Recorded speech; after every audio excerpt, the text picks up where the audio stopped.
welcome back, everyone. Welcome back to another week, another edition here of the PondCast. The PondCast week, or episode number 62, your weekly dose of StarCraft 2 news and StarCraft 2 action. I'm, of course, your side VIP with you. I'm joined by Kuro behind the scenes as the producer, and of course by everyone in the chat as well. Welcome, one and all, to our weekly catch-up show, where we catch up with all things StarCraft and StarCraft adjacent as well.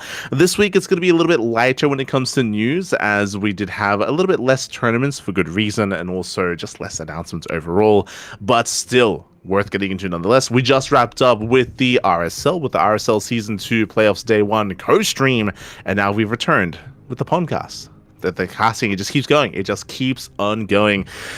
Speaking of, we have the first massive bit of news. I mean, we did announce this, and we did speak on this last week, is Wardy. Wardy, of course, did get married last week. There was a wedding. It was the day after the Wardy TV Monday, so it was on Tuesday last week. But this week, we got a teaser video. Apparently, they did actually film parts of the wedding, if not the entire wedding. And they did release a bit of a teaser, leading us to believe that there's going to be a proper video release at some point featuring the wedding itself. And yeah, it's really cool to get a glimpse as to what occurred at that lovely day last week. It was also really cool, as a StarCraft fan, really cool to see other StarCraft personalities be a part of the wedding. It does seem, I don't have confirmation, but it seems like, I think Hearthstone was the best man. And as Hearthstone was portrayed quite well in the video, helping Wardy get ready for the event, and was also by his side. We also had other personalities like Zombie Grub and Fear Dragon and Pig. They all seem to be at the event as well, or I'd say at the event, at the wedding as well. Obviously, to be there for their good friend in their, their day of marriage, of course. We also had Loco. Loco was there. We had Ubu Thermal. Ubu Thermal also seemed to be there as well. Those are Risky. True, Risky, he also did stand out to me. So Risky, the UK Zerg player, was almost there. Unfortunately, there was no Eva. And again, I'm sure there were other kind of personalities, especially from the UK scene, that were there as well, that were present. Just some personalities that maybe I'm unfamiliar with. But the players and the content creators that I just mentioned were those that I did notice. So Loco, Hearthstone alongside Euthermal, Zomergub, Ravi, Pig. Those were those that I did at least notice. Risky as well, of course. I keep forgetting about Risky. But it was really cool. It was really cool. It was a very nice kind of setup wedding. We got a glimpse of their vows as well. Something that I will say it's a little bit more lighthearted is Hearthstone towered among everyone else out there. He did stand out in the aisles in the church amongst the entire crowd. So very easy to spot Hearthstone as he's just a giant among men. So that was interesting to take note of when it came to the teaser video. But it was a very nice kind of reception that they had, and an overall ceremony, at least from what we can see. And again, we're going to be getting a video after this. Also, I should mention that Wardy is going to be casting a little bit less. He did cast less this week, and I believe he's going to be taking a bit of a lighter approach in the coming weeks, just because, of course, he's enjoying his honeymoon and spending time with his new wife, of course, and with their new family that they're going to be starting. Again, it's a really big kind of period and moment in Wardy's life right now, so a little bit less casting is to be expected from Wardy. So if you're curious, if you ever see like, hey, shouldn't Wardy be live right now? What's going on? Hey, he just got married. Like there's other things going on. So again, much love to Wardy. Much love, Pappy, much love. That leads us into our next bit of news. That is going to be confirmation of the Stellar Fest. Stellar Fest is something that we did bring up last week in regards to a big event happening in Canada that was announced. We did speak on the teaser video, but now we have some more ironed out dates and a better idea as to how the event is going to unfold. So we do have the online qualifiers that's going to be taking place from October 1st to October 4th. So 4 days of online qualifiers. We might step into that and might be covering that ourselves as well. That's a big maybe for us. It does depend on whether or not they do open it up to casters. If they do, then most likely we'll do our best to cast those qualifiers as well. That leads into the LAN qualifier. It looks like there's going to be an offline event, a smaller offline event with a 5,000 Canadian or CAD prize pool that's going to be taking place in, I almost said Ottawa.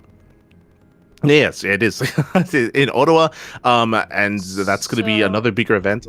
I want to say that looking at the dates, it looks like it's the LAN qualifier leads directly into the main event. So it may be like the same convention or event, maybe? I'm not sure. I don't. It looks at a different place Maybe. though. It says Click Yeah. Esports. Yeah. So It's in the like a same. different It's in the venue. same. It's in the same region. Yeah. It's both in Ottawa, Canada. But yeah, it might just be one event leading into the other. But you are correct in stating that the events themselves are back to back. They're back to back here. So that's going to be interesting. Bearing in mind that the LAN qualifier is an open tournament as well. That leads into the apparently Constellation Cup, the Ursa TV 2025 Constellation Cup, which is going to be the 12-player tournament. Some players may be invited, other players qualifying through online, others qualifying through the offline event, and all coming together as a 12-player tournament. Once again, similar to Cheesedelphia, if these events do allow us to, then we will most likely be covering it ourselves. Otherwise, wish the best to, I believe, Steadfast. I know Steadfast has close ties with Ursa TV, so most likely, and he's also based in Canada as well. So when it comes to offline casting and offline kind of content creators that are going to be there, Steadfast should be a part of this tournament. And if there's offline casting, then Steadfast should be a part of that as well. So yeah, that is going to be a big offline event happening over in Canada. And best of luck. Best of luck, of course. I said this before in regards to Cheesedelphia. I'm going to say it here as well. I think it's really important that they do reach out to other Canadian creators in the scene to spread news and also to be a part of the event to actually bring people together as well, to actually make this offline event flourish a little bit more. Not just referring to Steadfast, but others in the scene like almost called him Zelda, like Upper Tree, for example, like Sal, or even Juggernaut Jason, or some of the other creators and other personalities in Canada, to kind of bring them together to make them raise awareness of the event and be a part of the event in some way, shape, or form. I do think that's going to be really important when it comes to having an actual like audience and like having attention brought to the event as well, and getting eyes on the event. So wishing the best of luck. It's not easy to run an offline tournament. It's not easy to actually get attention. So best of luck to those working at Stellarfest. Best of luck, man. Best of luck. As that is going to lead us into into another amendment patch. We have the SC Evolution. If you recall, we went through a bunch of patches and we went through a bunch of reversions as well last week in the previous podcast episode. Here we have more of the same. What do I mean by that? We have the SC Evolution hotfix 1.16.6, and it's a very small hotfix here. And fun fact for those that are curious, these are all reversions. So these are all changes that were initially made in patch 1.16.5, and in a week's time, I think it was around a week, because if you remember, the patch went live as we were live with the PondCast. If you recall, we were during the PondCast, the patch dropped, and we're like, so we had to quickly go from patch to patch and cover it. And now next podcast, bam, another hotfix, and they reverted a bunch of stuff. So when it comes to the reversions, in 1.16.5, the Spore Crawler damage was changed from 20 plus 10 versus biological to 20 plus 20 versus biological. So 10 extra DPS, 10 extra damage to mutas. Looks like that has been reverted. If you remember, our big criticism last week in regards to this change was that there were so many nerfs targeted to mutaplay, to specifically ZVZ mutaplay, that it felt like it was a bit overkill to have like 6 different nerfs and 6 different changes to specifically target ZVZ muta versus muta. It didn't make sense to also make an adjustment to the SC2 Spore Crawler, and it was kind of weird. And it looks like maybe they heard that, maybe they experienced that when it comes to just watching and getting feedback from games played themselves, and they came to a similar conclusion where it's like, oh, maybe we went a little bit too far in regards to how much nerfing we did targeting, ZVZ mutaplay. So it looks like they have reverted that change. Now it's back to its original values in SC2. Likewise, Spore Colony damage, I should say. The Spore Colony was 20, and then they switched it to 15 plus 5 versus mechanical. Now it's back to 20. So that's another reversion. That's another reversion from the previous change. It's something where the Spore Colony, they made it do less damage to mutas and and now they've switched it back. So it said they're rid of that. And another one is the lurker aspect research cost. That is researching the ability to morph hydras into lurkers. They originally did actually increase it, I believe. Yes, they increased it from 150 to 200. So they made it more expensive. They made it more difficult to transition into lurkers. They made it more expensive, and they've reverted that. And now they've gone back to the previous value from 200 back to 150. So just a bunch of reverted changes, specifically when it comes to those Zerg changes. And I would imagine a lot of it is just because of just ZVZ and just, again, just it was quite a lot at once. And yeah, it looks like they've kind of taken a step back. It's possible that we might get more reversions as time goes on, maybe not. That's one of the pros and cons when it comes to StarCraft Evolution, is that one of the pros is it doesn't take much at all to actually push a patch through. So if from week to week they can, change things, change their minds again, and they're very flexible like that. So if they do make a mistake, if they do feel like they've overstepped, or they haven't stepped enough, then they can be very quick to adjust. The problem is that it does make the game a little bit unstable. That is obviously the big issue with that, is that if we're a little bit more carefree with the changes that we're applying, with the changes that are being made, and if we're not too concrete or secure or confident in a change, then there's just going to be a bunch of changes back and forth, and it doesn't feel good as a viewer, as a player, as a caster, if the game is like constantly fluctuating back and forth, and not actually allowing the meta to settle here. So there is pros and cons to the idea of having like weekly patches and weekly updates and weekly changes, is that it does kind of impact that as well. That's also something that just has to be, taken into consideration, and has to be kind of balanced over time. Like the balance in the fact that, like, how often do we really want to make these changes? How much time do we give the players to actually, deal with these changes and try to figure things out themselves, and for the meta to settle before stepping in, before feeling the need to step in and change things once again. So that is something that's, of course, those working on SE Evo have to tackle themselves and have to kind of reason with how they want to approach balancing and patching the game, because it does feel a little bit silly here, because I'm pretty sure we've had, over the past like 4 patches, we've had a bunch of changes and then going back on those changes. It has happened quite a lot. Like it's become a bit of a meme, not gonna lie. But yeah, it was a very small hotfix, just a couple of reversions in regards to the Zerg races, and that's it when it comes to the news. Again, just a really light week in regards to overall news here, but we still have plenty of tournaments to get into. Plenty of tournaments, my people. Here we go. As up first, we do have our modded tournaments. We do have the 2025 Kung Fu Cup Monthly number 1, which is currently ongoing, by the way. We did make the decision not to cast this event. We could have, and we could be covering the event, but if you recall, we spoke about it last cast during the RSL, that we did decide that it was more important for us to co-stream the RSL this season, just because we missed Season 1 entirely, and it would be a shame if we missed out on Season 2 as well. So we have made the decision to co-stream and to focus on other events. This is still a really solid event as well, don't get me wrong. This is the Kung Fu Cup Monthly. Basically, the Kung Fu Cups used to be weekly. Now they've changed to a monthly format, it seems. Whether they change back or not, yet to be determined. But what makes this a little bit different here is that, one, it's an invitational. It is an 8-player invitational, and it's a double elimination bracket that goes over the course of a week. Like it's quite a lot of days invested into covering the upper bracket, the lower bracket. Every series gets casted, and it takes a long time to actually get through it as well. So that's another thing that we had to consider ourselves when it comes to whether or not we cast it, is that if we cast it, we have to devote quite a number of days to covering one tournament, which was a little bit less appetizing, to be honest. But I mean, the games themselves are solid, for sure. The games themselves are solid. Getting into it, 8 players. Who do we have? We have Classic, Creator, Max, Beyond, Hero Marine, Tasia, Rogue, and Shin.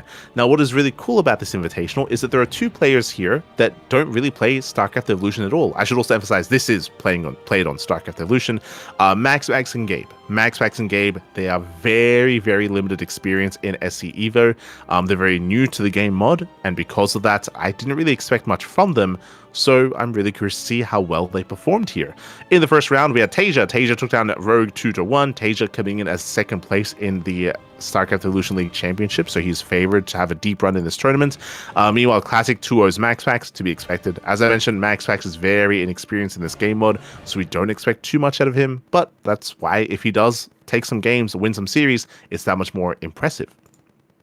Scrolling down, Creator, he takes down Beyond 2-0. Quote unquote 2-0. As you can see here, it looks like Beyond did forfeit game 1.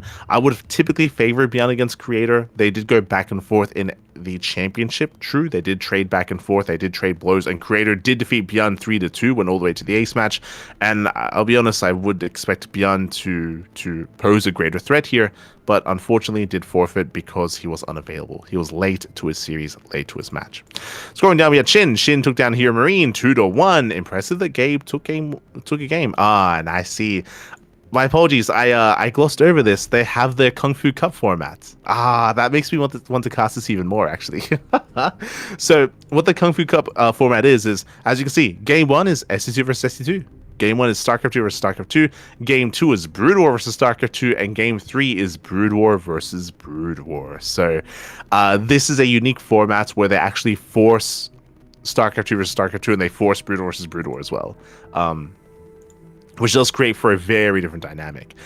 So Gabe, he actually won the StarCraft 2 match against Shin. Makes sense. That's where he would be more favored, but did lose the games where he had to play Brood War Terran, which also makes sense. So, which honestly makes Classic 2-0ing MaxPax even more impressive, because MaxPax actually, fun fact, he played SC2 both games. Okay, crazy. So Shin does advance on into the upper bracket semifinals. From there, we had Tasia. Tasia took down Classic 3-2. That is very impressive, by the way, just because Classic had a stronger showing against Tasia in the StarCraft Evolution League Championship. But at the same time, this is a unique format, right? It is a unique format where we have Brood War versus Brood War and SC2 versus SC2. Like, it's you can't really take as much away from Kung Fu Cup. I would say that this tournament has more entertainment value, more so than like balance sort of thing, which has its place, I will say. Which has its place. Honestly, it makes it very entertaining in my eyes as a caster. Like, I find it very entertaining to cover Kung Fu Cup as a result. Heading down, we had Shin. Shin takes down Creator 3-1, and right now we have Tasia versus Shin, and they are mid-series. They are, I think, actually they just wrapped up. Yeah, they just wrapped up. Tasia just took down Shin 4-3, and Tasia does advance on to the grand finals. Shin knocked down to the lower bracket finals. Speaking of the lower bracket, we had MaxPax. He took down Rogue 3-1. Impressive. Actually, MaxPax played Terran. Oh, okay. MaxPax, he did play Terran, and so did Rogue. I don't know why they did that, but apparently they were off racing quite a bit. MaxPax did bring down Rogue, did knock him out. Beyond took down Hero Marine 3-2. As they were also off racing, Hero Marine playing a lot of Protoss, Beyond also playing a lot of Protoss. So I think they were just having some fun. They were just having some fun in that lower bracket. Interesting series. Heading on over, we did have Creator versus MaxPax. We also had a lot of what's going on. I just realized. Hold on, there's off racing happening everywhere. What's happening? Tasia, he off-raced a lot against Classic, playing a lot of Protoss. Shin also off-raced a lot of Terran as well. So I don't know, because obviously I was also not able to follow the tournament, but I believe there's actually something in the rules where they have to switch races. Yeah, it says Conquest format. When a player wins a game, the race played by the winning player cannot be played for the remainder of the match. I'm pretty sure that's only applicable to like quote unquote race, as in Brood War and SE2. I'm pretty sure. For best of threes. Let me just double check here. No. Okay. No, okay. So Shin, for example, Shin versus Creator. Shin, he won game 1 with Brood War Zerg, so he can't play Brood War Zerg anymore. He can play SC2 Zerg though. That he can play. So that's why in the next game he played Brood War Terran. Then he won with SC2 Zerg, so that means he can't play with SC2 Zerg anymore. And then he played with SC2 Protoss in the final game. So specifically, it's split between the two game modes. But yes, whenever you win with a race, you cannot play with that race again. That's crazy. Oh my god. That's insane. Well, there you go. That's a crazy format. So as a result, it promotes a lot of off racing, So as I mentioned before, this is peak entertainment value. Not just peak entertainment. Is it balanced? Are you gonna get the best players? Not necessarily, but you know what? It's fun. It's just all about fun. Okay, fair enough. But Creator takes out Max Pax 3-2-1. Did win with SC2 Protoss, did win with Brood War Protoss, and won with SC2 Terran. Whoa, Creator. He won with SC2 Terran as well. Let's go. And Bjorn took down Classic 3-2. Bjorn winning with Brood War Terran, then with SC2 Terran, and then with SC2 Protoss. Okay, let's go. So, yes, I didn't quite notice that, but yeah, very unique format. Very unique. Crazy, papi, crazy.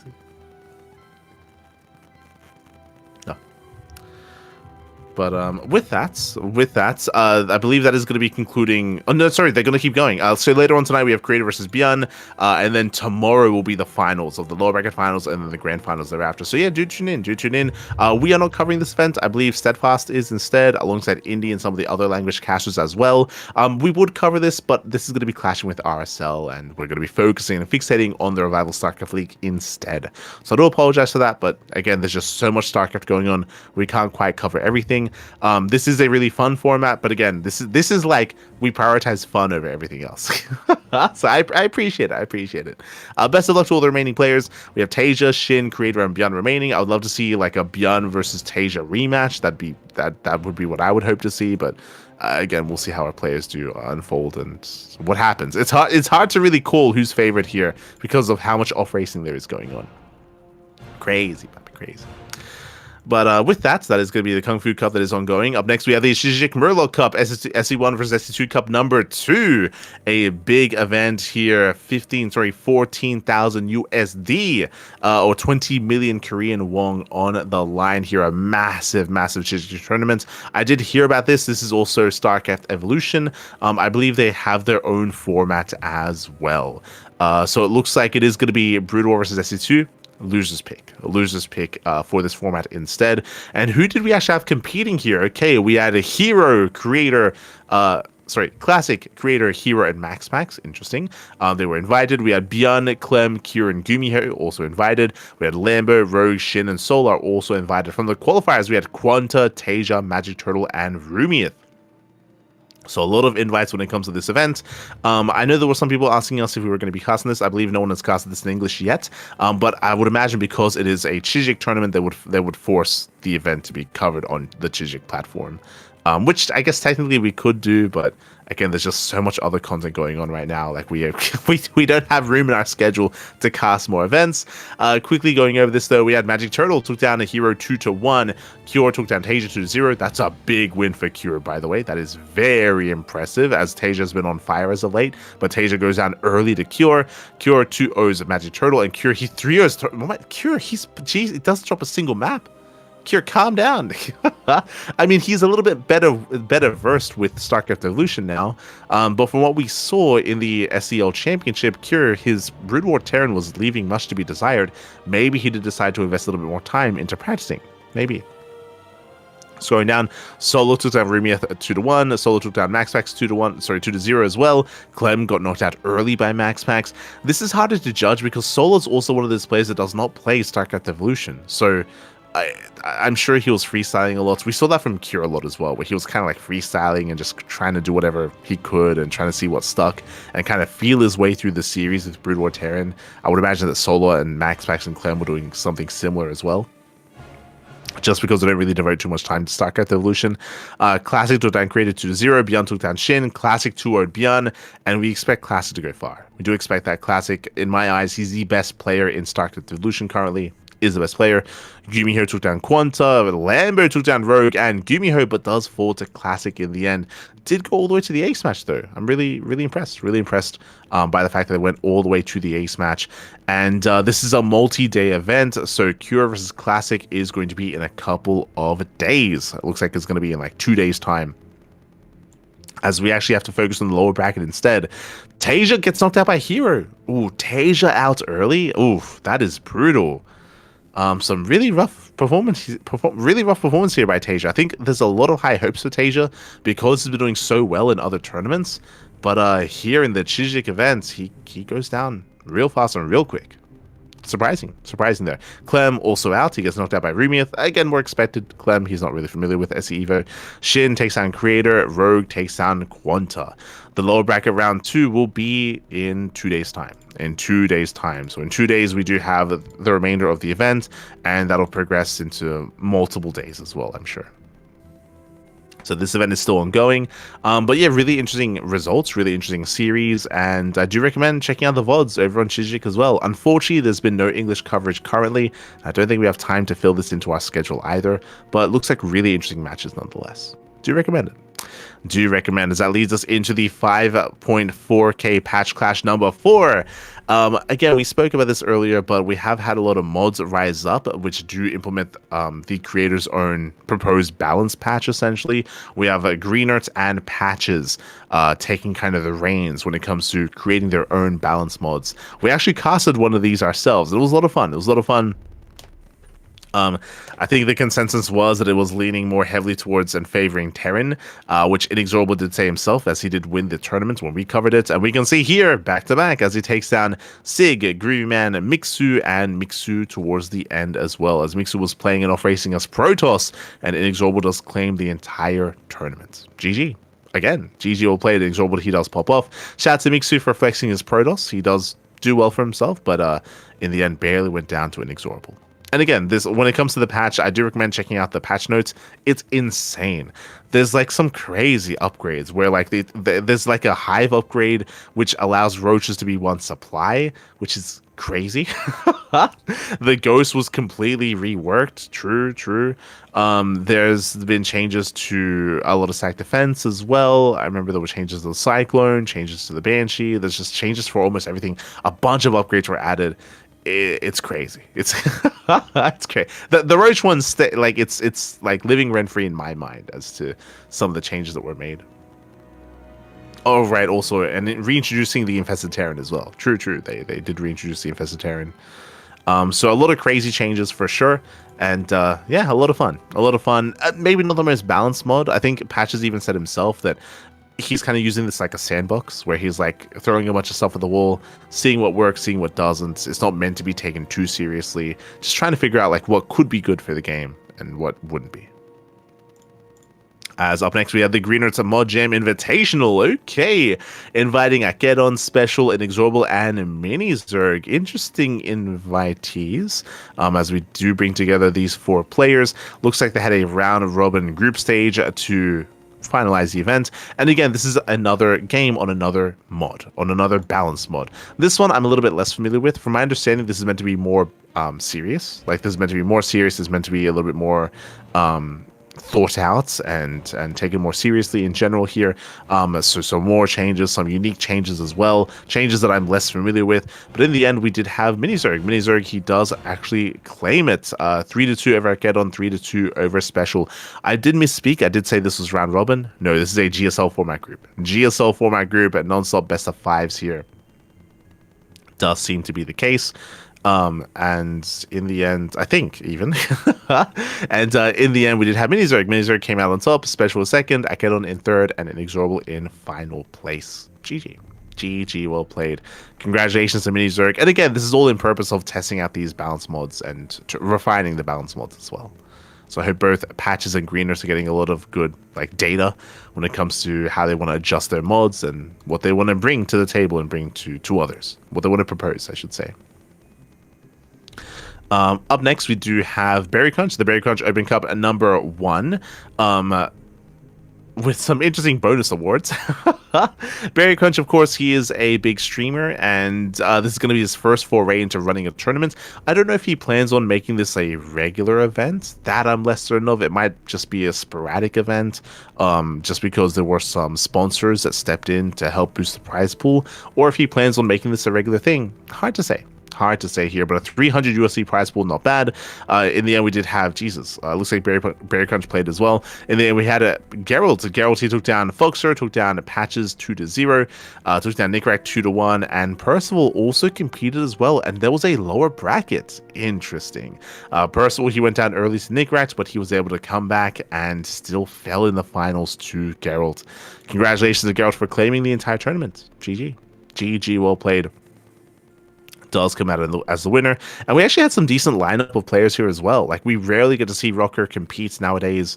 So he's a rare sight in an open cup. Likewise, really cool to see Percival. Mixu was there as well, and Foxer, of course. So a nice kind of sporadic array of players. GG. I would also GG, like well to played. point out that the reason why this tournament is in this section is because map 1 is also played on a mod. There you go. Map 1 is played on the patches mod, I believe. Question mark.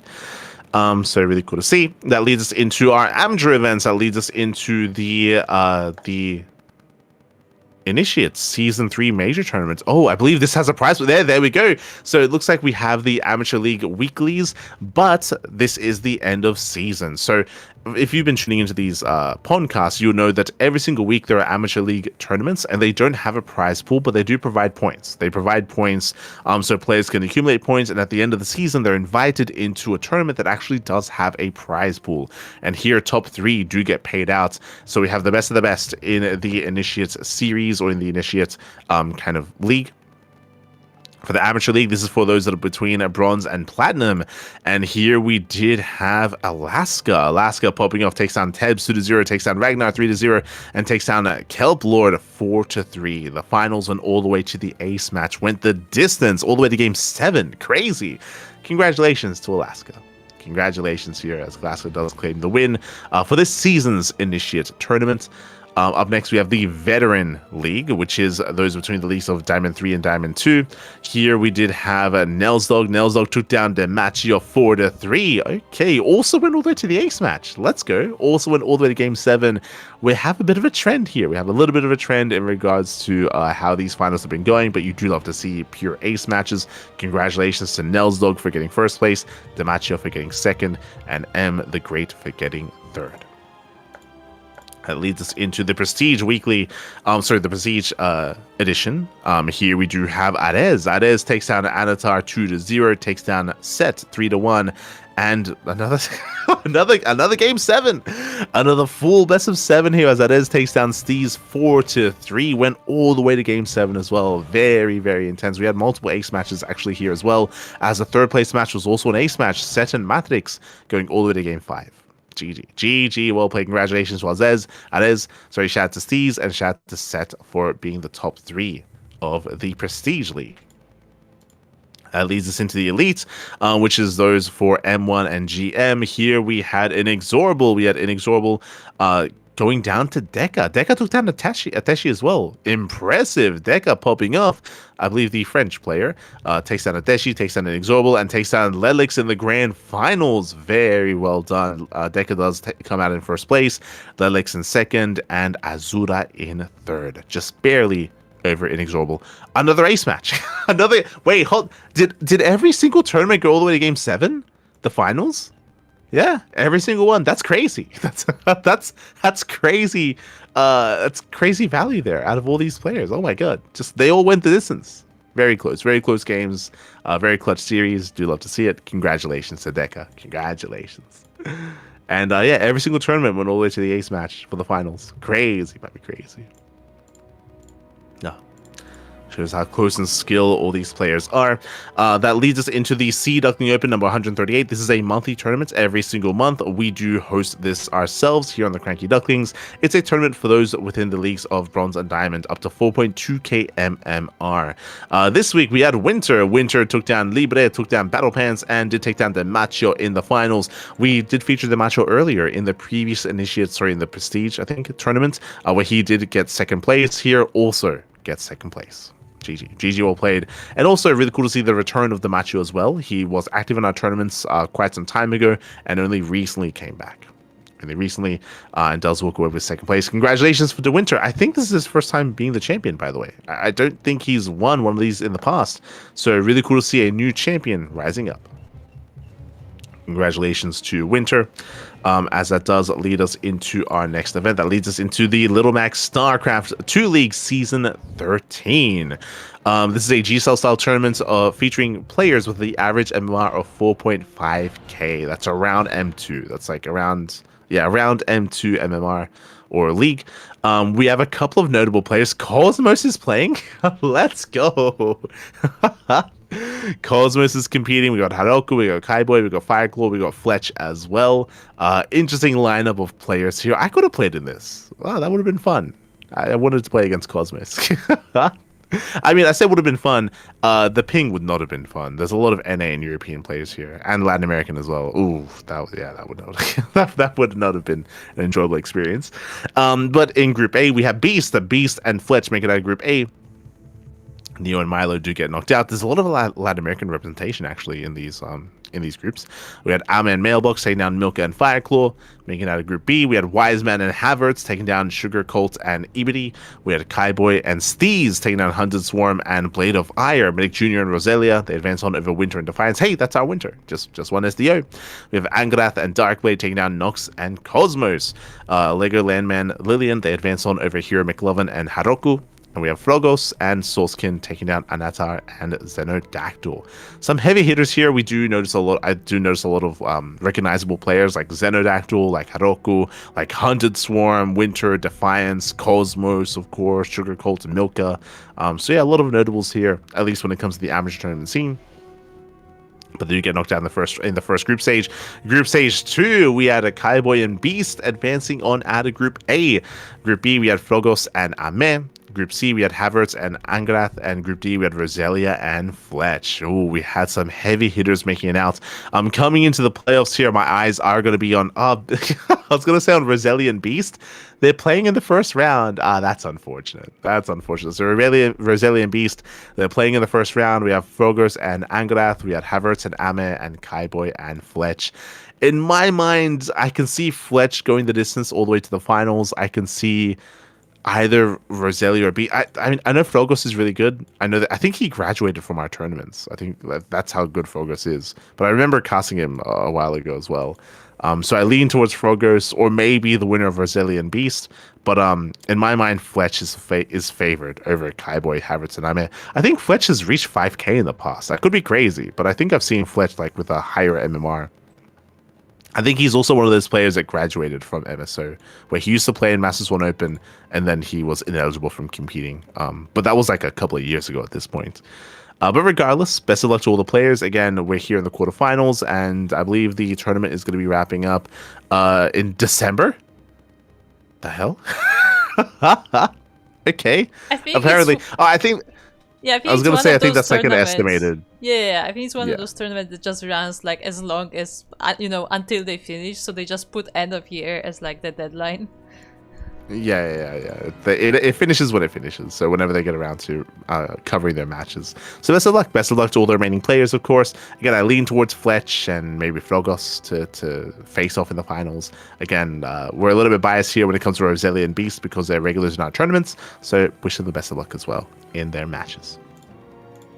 Leads us into the Passioncraft Emerging Styles number 31. This is for players that are between or that are below the MMR ranges of 5.5k MMR. So below 5.5k, that's around mid GM.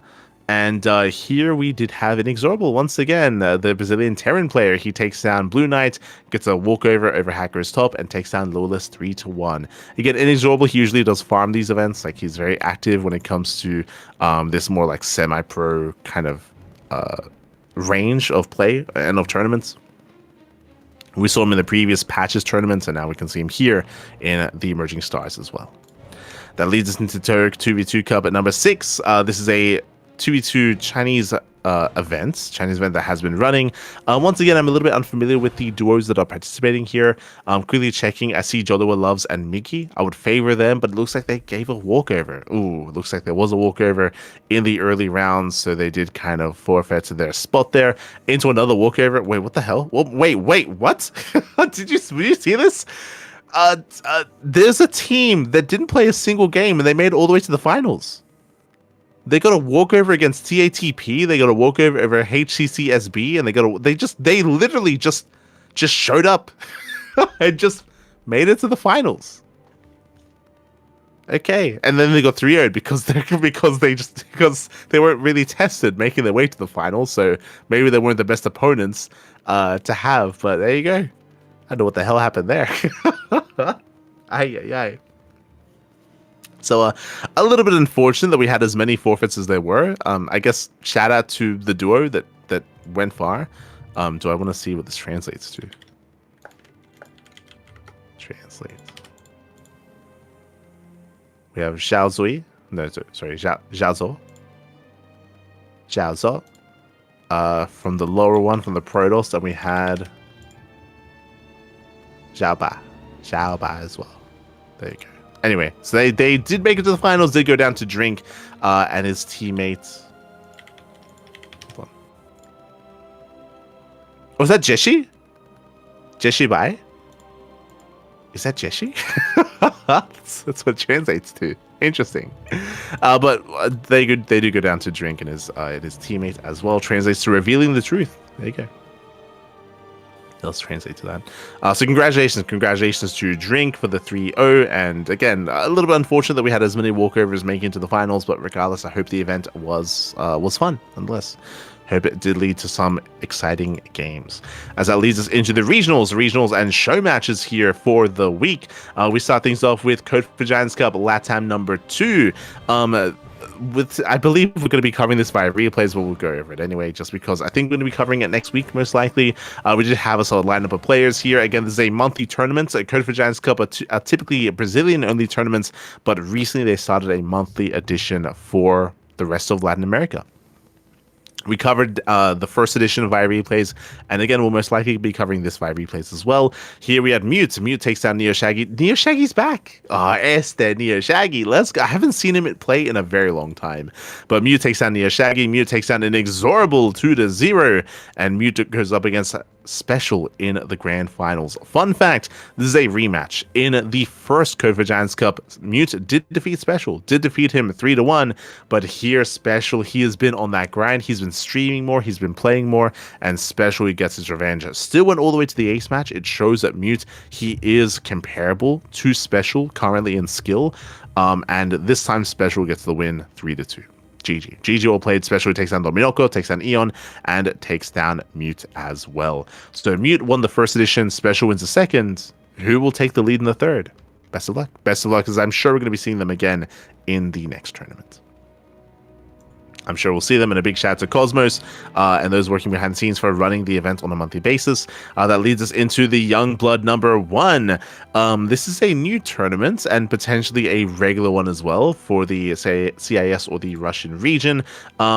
Quickly double checking here when it comes to the rule set. I think there's probably an age rule for this, I would imagine.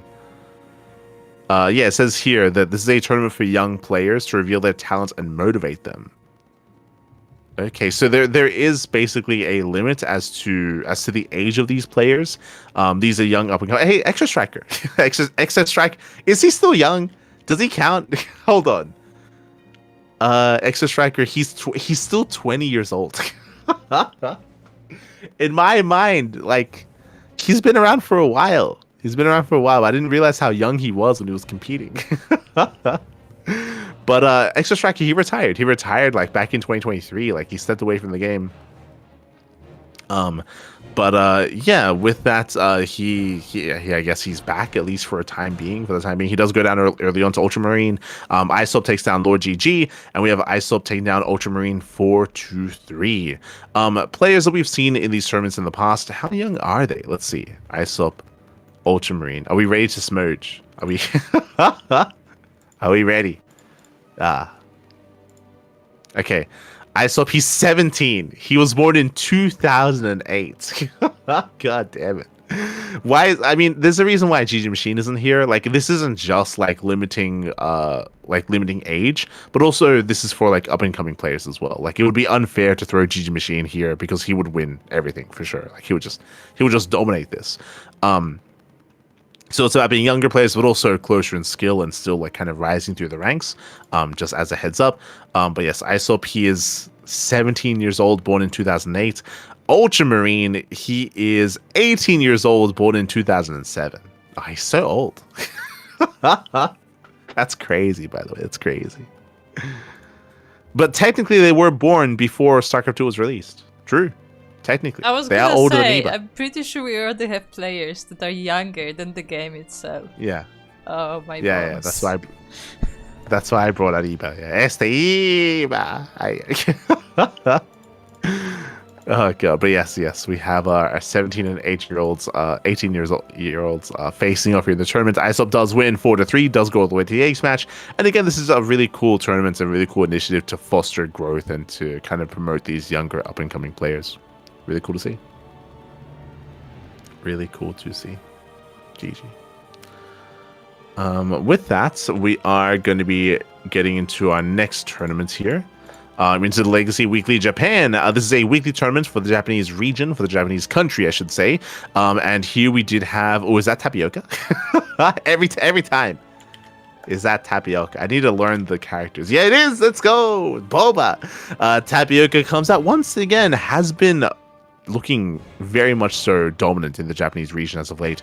Takes on Crimson 2-0, takes on Vaishravanya 2-0, and takes on Deadly Kitten 2-1 as well. Not the first time Tapioca has won one of these Japanese tournaments, so congratulations to Tapioca. Hoping to see Tapioca branch out and play in other tournaments, not just Japanese-only events. That's my hope. That's my hope. But congratulations to Tapioca for claiming the tournament. That leads us into the Sunrise Cup 215. Welcome. This is our weekly Chinese tournaments, of course, weekly Chinese tournaments. And we have in your face a player that I'm very unfamiliar with, Nightstalker. Okay, not a name that I've... that's... God damn it. Never mind, I know this player. Nightstalker looks like did go for an ID change. This is Daydreamer. God damn it. So Daydreamer, ID changing to Nightstalker, does take the 2-1 over Latte, takes down at Meg M 2-0, takes down, I believe, is that Silky? Let's have a look here. Or is that Nanyu?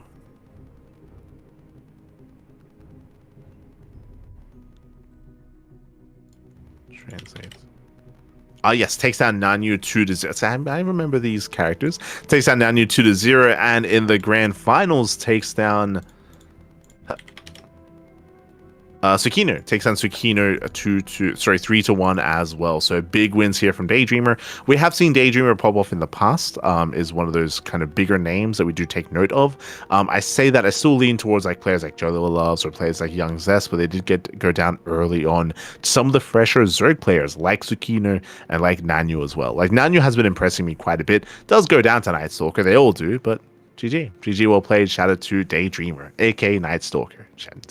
Whether this is an official name change or just called himself this for this tournament, yet to be determined. We'll figure it out.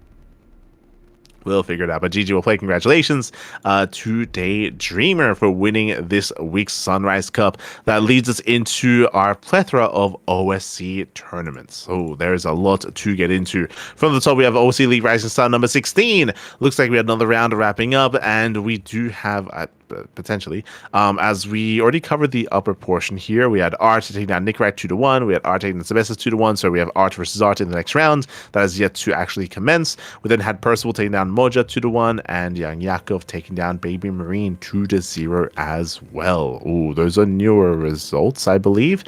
So Percival and Young Yakov going to be facing off in the next round. The lower bracket is still ongoing. Still ongoing. Also, did I misspeak? In the PondCast notes, we have a list of matches as I went through the results.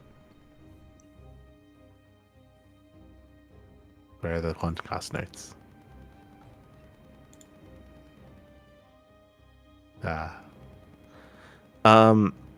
But is there... Who covered this, do you know? That's the thing, we don't know. It was on the TL calendar, but there was no stream attached to it, no match list attached to it, so we have no idea who covered this actually. Did they just play and no one casted? No, because it was on TL. I think somebody casted, but they just didn't they just didn't put their stream on Wikipedia, and nobody else was there to watch it. I think that was the thing, that like nobody watched it live because the results were also updated like later on, so somebody just updated them from challenge. Okay. So okay. Yeah, interesting. Don't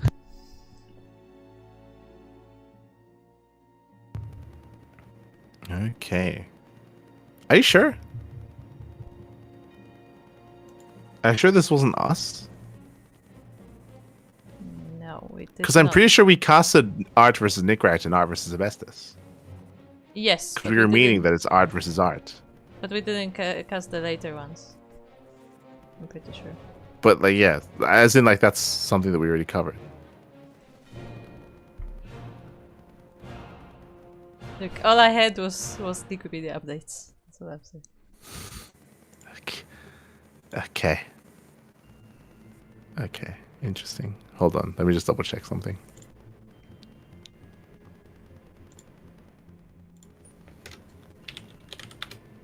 Okay, am I crazy?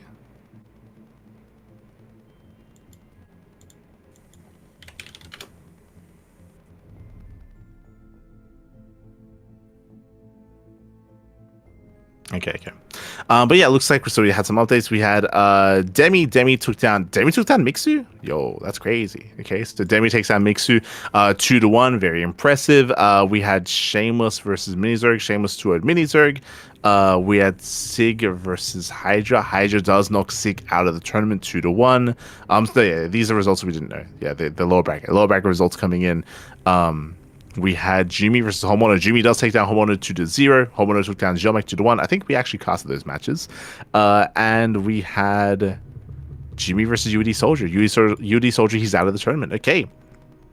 As Jimmy takes down UD Soldier 2-1. So the tournament is slowly progressing, slowly advancing. I mean, there's still a lot of matches to come, a lot of matches to go. Sometimes we cover it, sometimes Dave Testa or Steadfast or Wardy or Chicken Man or some of the other community casters do step in to cover the event. So just a heads up and why we were a little bit confused. But there are times where we cover the event, other times where some of the other casters do cover the event instead. Just as a heads up. But GG well played, and best of luck to the remaining players as they will be facing off. Again, looking forward to the Arch versus Art, and looking forward to the Percival versus Young Yaakov as well. Looking forward to it. Best of luck, baby. That leads us into the OSC Mid-Season Playoffs number 1. We did cover this event a couple of days ago, last week, and we finally have our champion. The OSC Mid-Season Playoffs 1 champion here. Cham had a crazy run. As you can see, Cham, he 2-1 Solar, he 2-0'd Mana, he 3-1 Bunny. He took down some big names. I think a lot of people were underestimated, myself including, were underestimating Cham, and Cham, he just looked insane in this tournament. And even in the finals, he didn't make Showtime bleed. Showtime, he rose up the ranks through the lower bracket, taking down Percival 3-0, Solar, Spirit, Skillus, Shin, Bunny. It was not an easy road for Showtime. He almost fumbled. He almost lost the matches against Skillus and Shin. Those are really, really close series. And I can definitely see a world where Shin or Skillus could have brought Showtime down. But in the end, Showtime, he was able to make it all the way through and become this season's mid-season playoff champion. Congratulations to Showtime for taking down Cham 4-2. GG, well played. And what was jarring to me was that we just wrapped up this tournament, and less than a week later, bam, OSC mid-season playoffs number 2. Bam, just from one tournament straight into the other. Season 2 did begin. Steadfast casted day 1. We casted day number 2. So 2 days of the mid-season playoffs have concluded already. We actually casted this earlier yesterday morning, or this morning even. A lot of content, a lot of StarCraft. The results were coming in. So far, no one has been eliminated. Remember, double elimination tournament, so still plenty of matches coming ahead of us. Moja 2-0 Baby Marine. Really impressive player to Moja. Baby Marine has been struggling recently. Moja even taking a map off of Solar. Crazy. Oh my god. Solar does take down Moja, but did drop a map though, so not the cleanest road there from Solar. Goblin 2-0's SOS. Goblin advancing on a face-off against Solar. Nice takes down Inexorable, advancing on a face-off against Skillus. We have Demi versus Hydra still ongoing. Winner goes up against Christiana. Eba takes down Sebestus 2-0. Nicely done there by Eba. Has to play against Cure in the next round. That is brutal. Nickrak takes down Ghost User. Nickrak takes down Nightmare. Very impressive play there by Nickrak. I always praise Nickrak's TVP. In my mind, that's his strongest matchup. He does that is the matchup where he does cause the most upsets. Like, hey, if you want to throw Nickrak at Hero, at Max Packs, at any of the big Protoss players, he has a decent chance to cause an upset from time to time. So nice win there by Nickrak. Rebellion takes down Bappy 2-1. We did cover that series ourselves. Then Spirit took down Rebellion to advance on to the next round. Percival took down Hatzel. Percival 2-0'd Trigger. That was a very aggressive series, by the way. Very aggressive series. And Percival, he was just all over Trigger. He did take him out to face off against Spirit in the next round. Lemon's up against Minnow VK. Ryung is up against Yang Yakov. Shameless 2-0's UD Soldier. Cham takes down Shameless 2-1. Big win there for Cham. We did cover that match as well. Very intense. And we had Harstem taking down Mute 2-1 as well. Unfortunately, it looks like Wayne has forfeited his spot here in this tournament. So Wayne is not going to be competing in this season's OSC mid-season playoffs. But again, this is all leading into the eventual end-of-year finals, so the end-of-year championship. So we're kind of getting to that point. We're still kind of wrapping up these mid-season playoffs. It feels like we just started the second one just because we were maybe a little bit behind schedule when it comes to the first one. So now we're just going straight into another massive double elimination bracket. Again, there are just so many players in this tournament. There's 26 Protoss, 10 Terran, and 9 Zerg players. We have an insane lineup of players here.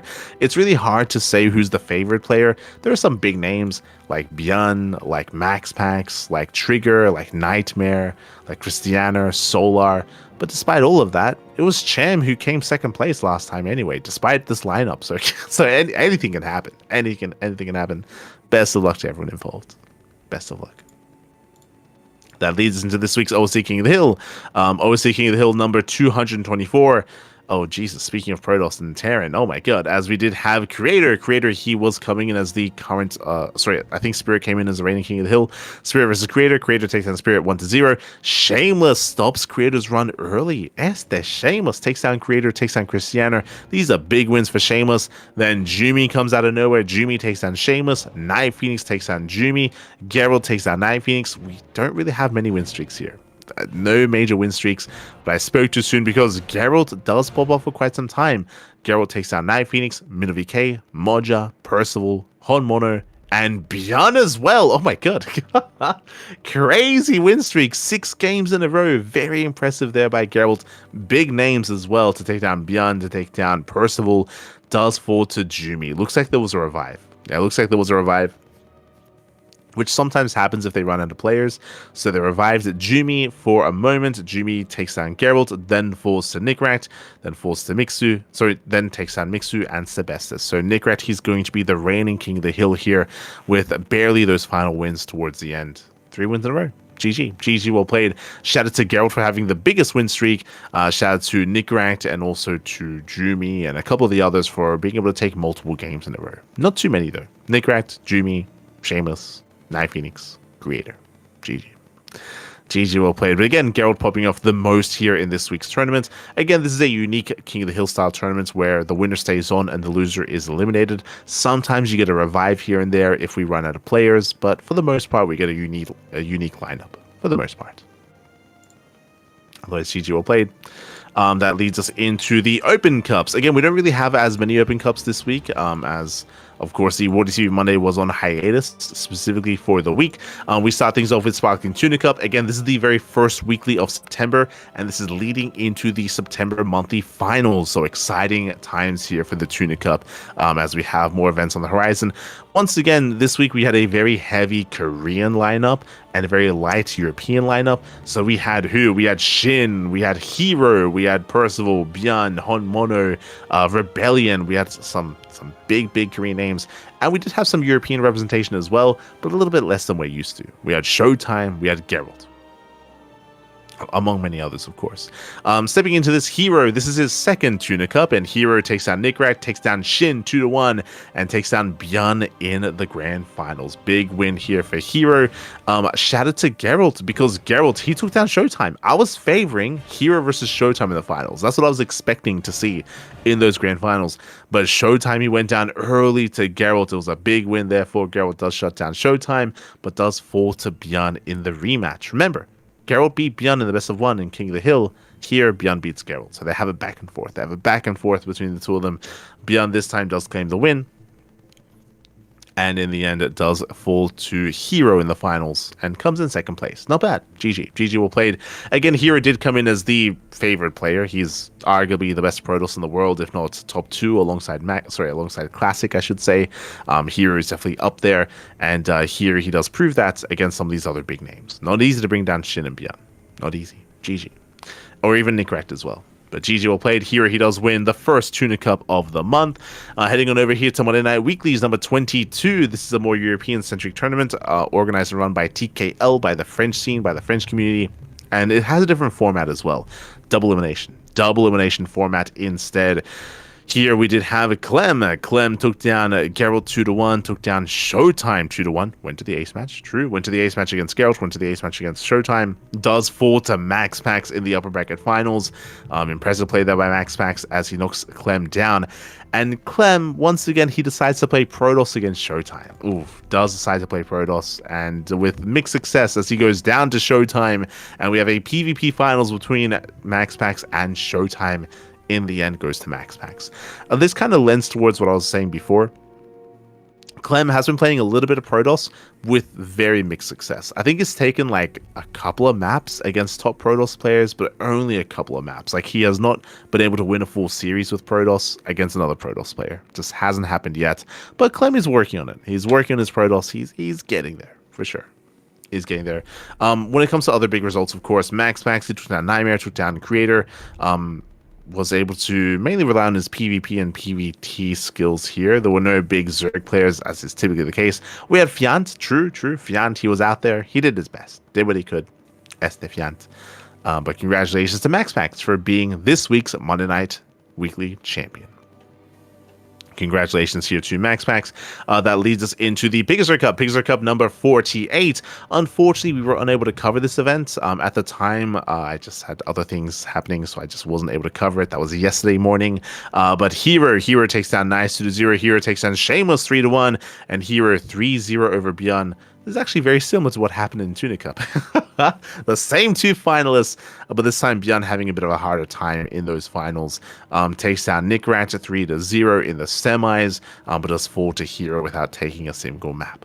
The only player to make Hero bleed, Shameless. True, Shameless does make him bleed, does take a map off of Hero. Also want to give a shout to Shameless because he also takes down Percival 2-0 as well. Big win there for Shameless. Again, Shameless, he's one of the rising stars and rising talent in Europe at the moment. And really impressed to see those results. Really impressed to see his run against Percival and against Hero. GG.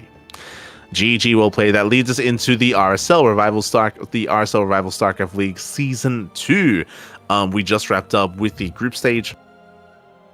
That was last week. I don't think we had a chance to go over the groups themselves, or maybe we were like halfway through. No, sorry, this was this weekend. Yeah, so we didn't get a chance for the most part. So we have Group A. We have Group A wrapping up. We had Cure and Zound making it out over Creator and Bunny. Bunny was coming in as the weaker link. I think we might have had predictions for this, but Bunny was coming in as the weaker link. Meanwhile, Creator, I want to say had a good chance to make it out, but in the end, Creator barely doesn't. Zound takes down Creator 2-0 in that decider match, and we have Cure and Zound making it out together. So impressive play there. Raynor takes down Estrella. Raynor, he does advance on out of Group B alongside Classic. Does drop a map against Classic in that series, of course, but does still make it out in first place. Classic in second. To be expected to see them both make it out, but shout out to Estrella for posing a threat and for competing, of course, in said group. In Group C, we had Trigger, Beyond, Gumiho, and Cham. Cham this time struggling. We did mention before that unfortunately this time there were no Zerg players. Like Cham, he has some killer ZVZ, but no Zerg opponents in the group stage. Instead, we had Trigger and Beyond advancing on. Gumiho has had a very, very hard time in TVP as of late. He's been having a really, really hard time at it. Gumiho has been struggling as of late. Not just that, though, he goes down to Beyond 2-0 in the TVT. TVT is meant to be Gumiho's kind of playground. That's meant to be where he does best, his stomping ground even. But alas, does struggle here and does go down to Beyond. So congratulations to both Beyond and Trigger for making it out. That leads us into Group D. Group D, this I was less certain of. This I think I was leaning towards Max Pax and Shin a little bit. It's like I was not too confident in Maru's play, but hey, Maru, he plays Protoss. he beat Shin with his Protoss. That's crazy. Wait, he avoided TVZ? No shot. What? Did he really play Protoss every game? Hold. Yeah, he did. He played Protoss every game. That's crazy. That's insane, Papi. Oh my god. A little bit of context, but I'm pretty sure this is what Krang was talking about. Apparently, Maru asked him if he can play Protoss, and he just did. Yeah. Yeah. He straight up beat Shin with his Protoss. That's impressive. That's crazy. That's insane. So really impressive play there by Maru. Able to take down Shin. I'll be honest, I was actually favoring Shin against Maru's Terran. I'm not gonna lie, I was actually gonna be favoring that, but alas, no, not gonna be the case. Does not get to play it. Maru does play Terran against Protoss, though. Does play it against Mana. Maru making that in first place, and Shin does take down MaxPax 2-1, and MaxPax also goes down to Mana. Kuro knows this. We talk about this all the time. Mana's crazy. You can never count him out. He doesn't make it out of the group, but he's one of the reasons why MaxPax also doesn't make it out either. Like, Mana 2-1's MaxPax. Este Mana, papi. Ay, ay, ay. He's crazy, papi. Crazy. Helps knock MaxPax out of the tournaments. Remember, this is meant to be MaxPax's event, in a way. What I mean by that, this is a major tournament that's online. So this is where MaxPax should be performing well, and he gets knocked out. And again, like right now, MaxPax, he's in form. Right now, MaxPax, I would argue, is peaking at the moment. I mean, hey, he just won the Monday Night Weekly. Like MaxPax, he's doing well for himself. He lives and breathes for these online tournaments, but he gets knocked down early here. So brutal group stage here for MaxPax. Underperforming, and I say underperforming, maybe just in a really rough group in general here. Playing off against Mana and Shin. You could definitely argue that MaxPax would have had an easier time in some of the other groups instead. So a bit of a group of death there. MaxPax is knocked out. So is Mana, and we had Maru and Shin advancing on instead. That leads us into the playoff bracket. We actually just casted this just before the podcast. Kuro takes down Shin 3-0. Zaun takes down Raynor 3-2 with a crazy showcase, by the way, of non-stop Glaive Adepts. It was insane. Hyper aggression out of Zaun. Did end up catching Raynor with his pants down and did actually claim the series. Crazy play there by Zaun. We have Kuro and Zaun in the next round. Meanwhile, tomorrow we have Trigger versus Classic and Maru versus Bjorn. Will Maru off race or will he play TVT? That's the real question. We'll find out. We'll find out tomorrow whether or not he plays Protoss. Likewise, ZVZ between Shin and Raynor, that's gonna be crazy. That's gonna be a banger of a ZVZ. I look forward to it. I do look forward to it 100%. Best of luck to all the remaining players. And unfortunately, it does mean that one Zerg player is going to be eliminated early. It means that they knock each other out. And only one Zerg player is going to remain in the tournament. So best of luck to Shin and Raynor. Likewise, I just realized non-stop mirror matchups. PvP, TVT, ZVZ. Non-stop mirror matchups. We'll get through it, Pappy. We'll get through it. But that is going to be us wrapping up the RSL. Again, this will be continuing tomorrow. So tomorrow is going to be the Trigger versus Classic and Maru versus Beyond series. And we'll be covering it here on the channel as well, co-streaming. Shout out, of course, to those working behind the scenes at RSL, to Tasteless, to State, to Sturgeon, to Gemini, and to all the others as well. That leads us into Maestros of the Game. This is another big event that we have been covering. We already wrapped up the preliminary stage, and recently we just wrapped up the group stage. Here we had Raynor and Classic making it out of Group A. Very similar to RSL, actually. True, they both also made it out together. So, just like in RSL, they also make it out of the group together. In Group B, we had Cyril and Zaun also advancing on together out of Group B. Group C, we had Clem and Bunny. I would say that's a bit of an upset, but Bunny was looking like a beast against Solar. He was looking like an animal. Like, Solar was having a very hard time keeping up with the aggression of Bunny. Bunny was in his face with Hellbat pushes, with 8 Raxes, with just hyper aggression, and Solar did crumble under that pressure. So impressive play there by Bunny. He popped off. Group D, we had Showtime and Hero. Maru does not make it out. Again, we were favoring Showtime and Hero, as Maru, he has been looking a little bit more lackluster as of late when it comes to his Terran versus, or just his play in general. He's been looking a lot more, how should I say? He's been looking a lot more obvious in his play, a little bit more predictable. That's maybe the best way of putting it. He has been looking a lot more predictable as of late, and in the end, we did see that Hero took the series 3-1 in that final matchup. GG. GG, well played. As Maru, of course, he was embracing mech at times. He was playing around with bio, of course, as well, but Hero was just all over Maru, and we had Showtime and Hero advancing on. With that, we have our final brackets. We have our final lineups. We have Showtime versus Classic, Clem versus Hero, Cyril versus Bunny, and Raynor versus Zaun. This is going to be a wild tournament here. I think a lot of people have their eyes on Cyril, of course. In my mind, Cyril and Raynor will play in the semifinals. It is going to be a Raynor versus Zaun rematch. True, they just played in RSL. I'm sure Raynor's running, or I'm sure he's gunning for like a rematch. Like I'm sure he wants that rematch, and I do favor Reigner in that rematch as well. So I look forward to that grudge match and seeing them play again. Clan versus Hero can go either way. Showtime Classic, that can go either way as well. Sterile and Bunny, I think that's the only series in the quarterfinals that like leans heavily towards one player. Like I favor Sterile 100% over Bunny, but the other matches I can see going either way, especially because Reigner just fell to Zan in the best of 5. If we hadn't casted RSL, I'd be like, no, yeah, Reigner and Sterile, they're a sure thing. They're a sure thing to play in the upper bracket semis. But because Zan just beat Reigner, like I can't say that with confidence anymore. Like I can see Zan causing another upset and beating Reigner again. It's possible. It's possible. So best of luck. Best of luck to everyone involved. And again, this is going to be in 2 days. In 2 days' time, we're going to be live with Maestros of the Game. We'll be live here on the channel covering it in English. As always, Papi, as always. We'll be all over Maestros of the Game. Otherwise, I believe that we are going to be wrapping up. Otherwise, that is going to be us covering the final events of the week. Again, a little bit lighter when it comes to content this week, just because we've had a little bit less events, or I say less events. There's been a lot of events going on, but a lot of like leagues, I should say. So there's a little bit less updates to really catch up on. Otherwise, you can also sign up for a lot of these open cups. We do have the sign up list available in the chat, which does actually show a countdown timer to all these tournaments. So check out that sign up list. It is available to you to take part in some of these tournaments yourself. You can take part.